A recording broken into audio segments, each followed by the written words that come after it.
মোহাম্মদপুর থানা এলাকায় বুড়িগঙ্গা পাম্পে গত বছরের নভেম্বর অভিযান চালিয়ে ম্যানেজারের কক্ষ থেকে বিদেশি পিস্তল গুলিসহ 2 জনকে আটক করেন সেনা সদস্যরা।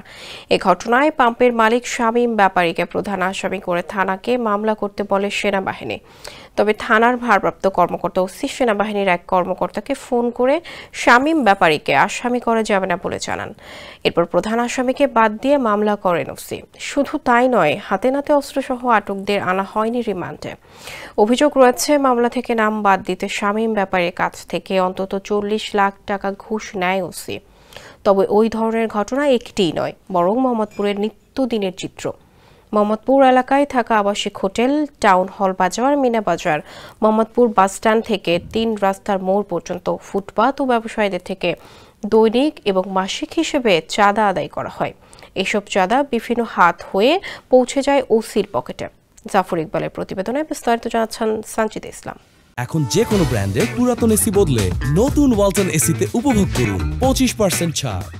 অভিযানে জব্দ 10 লাখ টাকার হেরোইন মামলার নথিসহ থানা থেকে গায়েব, আবার বাসা থেকে ডেকে এনে মাদক মামলায় ফাঁসানো, এজাহার লিখে আসামিদের কাছ থেকে আর্থিক সুবিধা নিয়ে মামলা নথিভুক্ত না করা, এমনকি চাহিদা মাফিক টাকা না দেওয়ায় ব্যবসায়ীর দোকান বন্ধ করে দেওয়ার মতো ঘটনা ঘটেছে।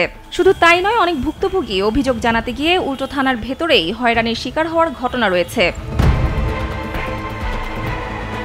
এমন সব ঘটনায় ক্ষিপ্ত হয়ে মোহাম্মদপুরের বাসিন্দারা অন্তত 10 বার থানা ঘেরাও করে ওসির অপসারণ চেয়ে মানববন্ধন করেছেন।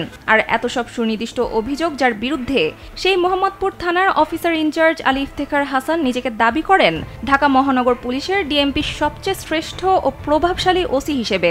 ভুরি ভুরি অভিযোগ নিয়ে ওসি ইফতেখার বহাল তবিয়তে থাকলেও গত রোববার রাতে ক্লোজ করা হয়েছে পরিদর্শক হাফিজুর রহমানকে।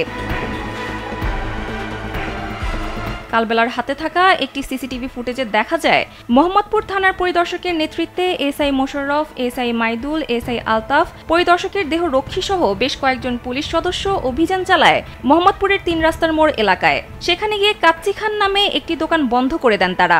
কাচ্চি খানের স্বত্বাধিকারী মোহাম্মদ জুয়েল কালবেলাকে বিষয়টি নিশ্চিত করেছেন। অভিযোগ রয়েছে, রাতে দোকান খোলা রাখলে থানা পুলিশকে দিতে হয় মাসোহারা, সেটি না দিলেই পুলিশ পাঠিয়ে বন্ধ করে দেওয়া হয় দোকানপাট।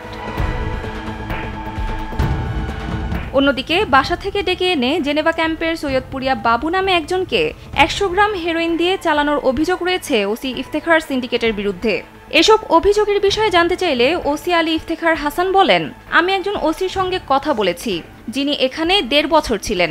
তিনি বলেছেন 1.5 বছরে তার বিরুদ্ধে 150টি তদন্ত হয়েছে। পরে আমি তাকে বললাম, তাহলে তো আমি অনেক ভালো আছি, আমার বিরুদ্ধে 6 মাসে মাত্র 30টি তদন্ত হচ্ছে।